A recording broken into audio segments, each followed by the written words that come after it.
me demandais ce qui les vrais losers, si c'est les junkies, les putes ou les guetteurs, ou si ce serait pas un peu nous autres qui se fermons les yeux, disant que c'est pas de notre faute, non. Je continue de pas me sentir concerné, le prix de ma conscience est pas trop élevé. Un petit 25 cents dans le canis d'un guetteur, non mais j'suis bon, j'suis fin, oui j'suis généreux, oui ça va bien, oui ça va bien. Bonjour, mon nom est Marie-Lou Belland. Bienvenue à cette dernière émission Dans nos rues. Aujourd'hui, vous en apprendrez un peu plus sur le tremplin 1630 et le Calax Estrie, deux organismes indispensables à Sherbrooke. Débutons par un organisme qui gagne vraiment à être connu et qui est un point tournant dans le milieu communautaire. Allons voir ce que le tremplin 1630 a à nous offrir. Je m'appelle Mansour Dani, je suis le responsable du volet résidentiel au tremplin. Au début, le tremplin en 2002, ça a commencé avec le projet IPAC, Initiative de partenariat en action communautaire, qui est rendu la SPLI à cette heure. Bon, ils ont changé de nom avec les gouvernements. Au fond, c'est un programme de projet de lutte et de prévention à l'itinérance. Le tremplin, c'est une ressource qui vise à aider les jeunes à se mettre en action, à développer leur autonomie, des jeunes de 16-30 ans. Au niveau des logements supervisés, comment ça se passe? Concrètement, notre job, c'est d'aider les résidents à identifier des objectifs, les moyens pour atteindre les objectifs, puis utiliser les moyens en question. Quand on parle d'objectifs, on parle de deux types d'objectifs. On parle d'objectifs qui sont plus, je dirais, socio-professionnels. Avoir un job, aller chercher un diplôme. Beaucoup n'ont pas leur diplôme secondaire 5 quand ils arrivent. À participer à des programmes d'Emploi Québec, éventuellement, qui vont les amener à être capables d'occuper un emploi. Puis aussi des objectifs qui sont plus liés à leur développement personnel. Par exemple, réduire l'anxiété, moins consommer, briser l'isolement, prendre adéquatement leurs médicaments, se mettre plus en forme physiquement, etc. Moi, c'est Yann Descoteaux. Je travaille comme intervenant psychosocial puis conseiller en information scolaire et professionnelle pour le Centre de formation pour adultes Saint-Michel au service pré-retour. Le service pré-retour, en fait, c'est un service qui a 3 axes d'intervention. Premièrement, c'est sûr qu'on parle de raccrochage scolaire, on parle également d'intégration dans un projet d'emploi, mais également de retour à la santé. Quand on parle de retour à la santé, on fait référence à des problématiques plus personnelles, plus psychosociales, que ce soit au niveau de la consommation, l'instabilité du logement, les gens à risque d'itinérance, les gens qui ont besoin de dépannage alimentaire. Bref, on stabilise les besoins fondamentaux de base avant d'entrevoir un projet de formation ou d'emploi. Puis le service pré-retour, dans le fond, c'est un service confidentiel, gratuit, mobile. On travaille autant dans la rue que dans des bureaux, dans des organismes, que dans des institutions. Puis c'est des démarches qui sont individualisées selon la situation de tout un chacun pour des gens généralement âgés entre 16 et 35 ans. C'est pas mal ça mon mandat. Avec moi, moi et Mélissa Saint-Cyr-Morin, qui, elle, fait la même chose, mais se spécialise avec les personnes immigrantes. Christian Richard, je travaille au Tremplin 1630, particulièrement au programme d'intégration sur le marché du travail pour les jeunes de 16 à 30 ans. Ce qu'on fait, nous, finalement, au programme d'intégration, c'est qu'on permet à des jeunes de 16 à 30 ans de se préparer à joindre le marché de l'emploi. Et donc, ce sont des jeunes de 16 à 30, comme je l'ai dit, qui ont soit une expérience plus ou moins positive sur le marché de l'emploi, je dirais même peut-être plus négative.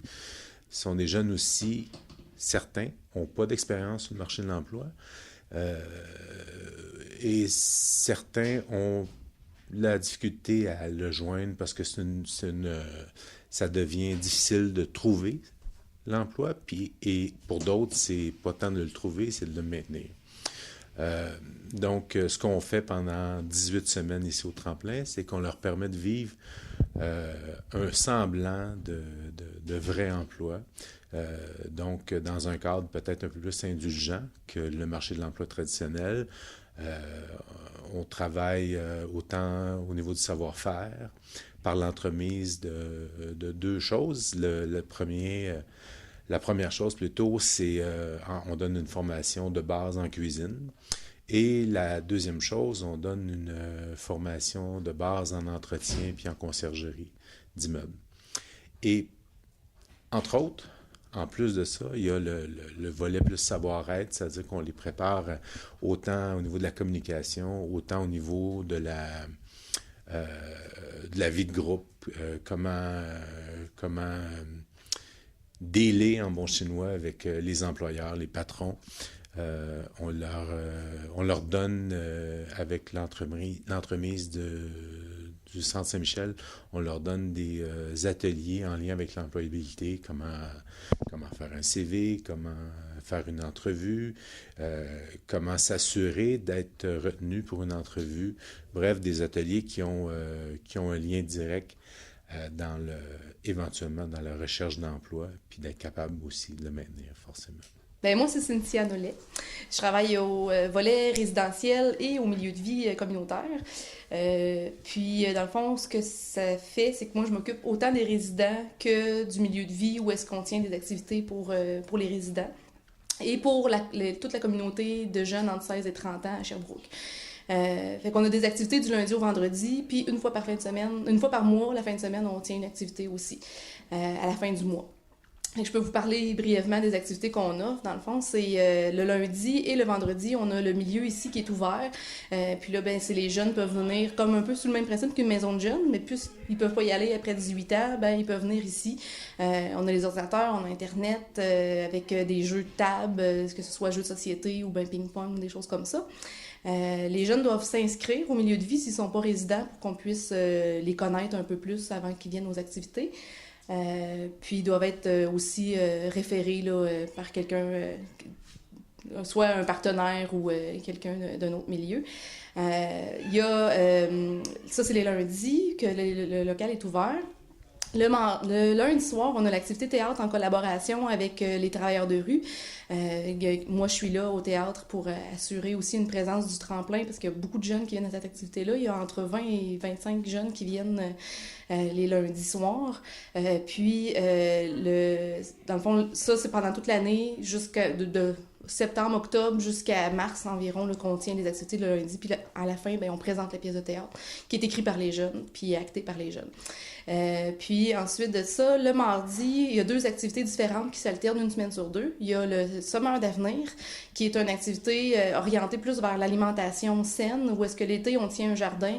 Il y a toutes sortes d'activités qui peuvent se faire dans cet atelier-là. C'est vraiment autant de la mise en pot, comment apprendre à jardiner soi-même les aliments, puis que c'est plus économique, c'est meilleur pour la santé. On donne beaucoup d'informations à ce sujet-là. Et l'autre activité, l'autre semaine, c'est « Prends ta place ». Où est-ce que là, j'invite les jeunes à venir, le mot le dit, prendre leur place. C'est que c'est vraiment selon leurs intérêts, leurs goûts, leurs besoins qu'on définit les activités. C'est avec eux autres que je détermine l'horaire. Ensuite, les mercredis, ou comme aujourd'hui, c'est le souper rencontre. Et ça, on prépare pendant toute l'après-midi, on fait les courses, on fait l'épicerie, on prépare, il y a un menu qui est préparé à l'avance, après ça, on va cuisiner, et puis on reçoit à 5h30, on reçoit dans le fond la population. Les gens peuvent venir manger au coût de 3$, un repas complet, entrée, plat principal, dessert, et en plus, on a un invité. Moi, c'est Charles Fournier, je m'occupe de la programmation socio-culturelle de la salle de tremplin. Pour ce qui est de la salle, on a une programmation depuis plusieurs années qui lève pas mal. On est associé beaucoup avec la relève, mais en même temps, il y a des gens de toutes sortes d'âges et puis toutes sortes d'expériences qui viennent se produire ici sur la scène. Ce qui est le fun avec la scène du tremplin, c'est que c'est quelque chose qui est très, très accessible. On a un technicien qu'on fournit parce que nous, on a une subvention salariale. Puis on forme aussi le technicien en même temps parce que les subventions salariales, c'est des choses qui sont à court terme. Fait qu'on a une formation pour le technicien, puis lui, on l'utilise pour appuyer les gens qui viennent se présenter en spectacle. Alors, il y a beaucoup de gens qui utilisent la salle parce que on a tout le système de son. Moi, je fais l'accueil des artistes. On essaie de faire parler d'eux dans les médias, d'avoir des bons contacts avec des journalistes pour qu'ils viennent parler de ces artistes-là parce que c'est pas évident toujours de te promouvoir quand tu es un artiste. Et puis, il y a le côté financier aussi, où est-ce que nous, on prend seulement qu'un pourcentage de l'apport.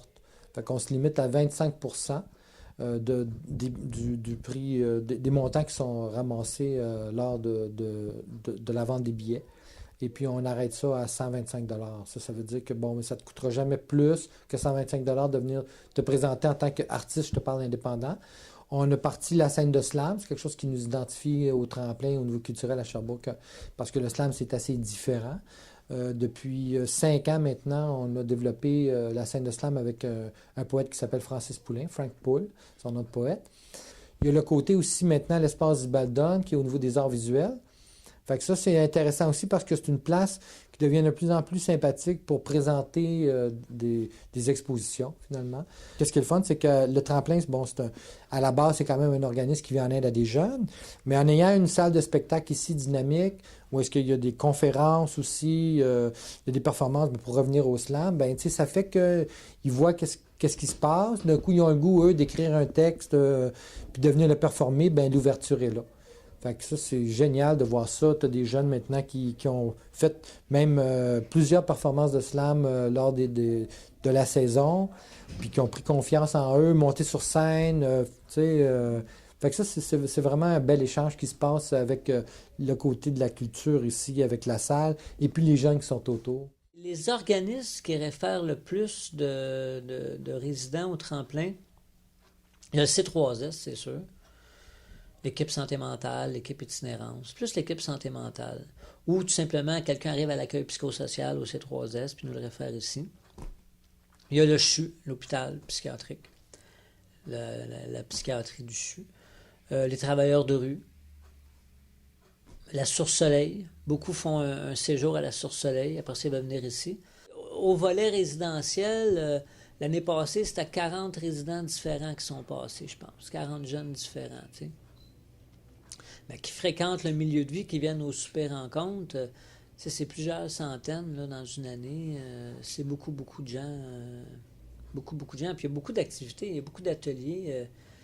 Il y a des ateliers qui sont plus, qui visent plus à développer des habiletés précises, mais il y a des activités, là, aller glisser, aller faire du vélo, aller sur une ferme, aller marcher, etc. Fait que là, il peut y avoir beaucoup de jeunes qui participent à ça, même si ce n'est pas des résidents du tremplin. T'sais.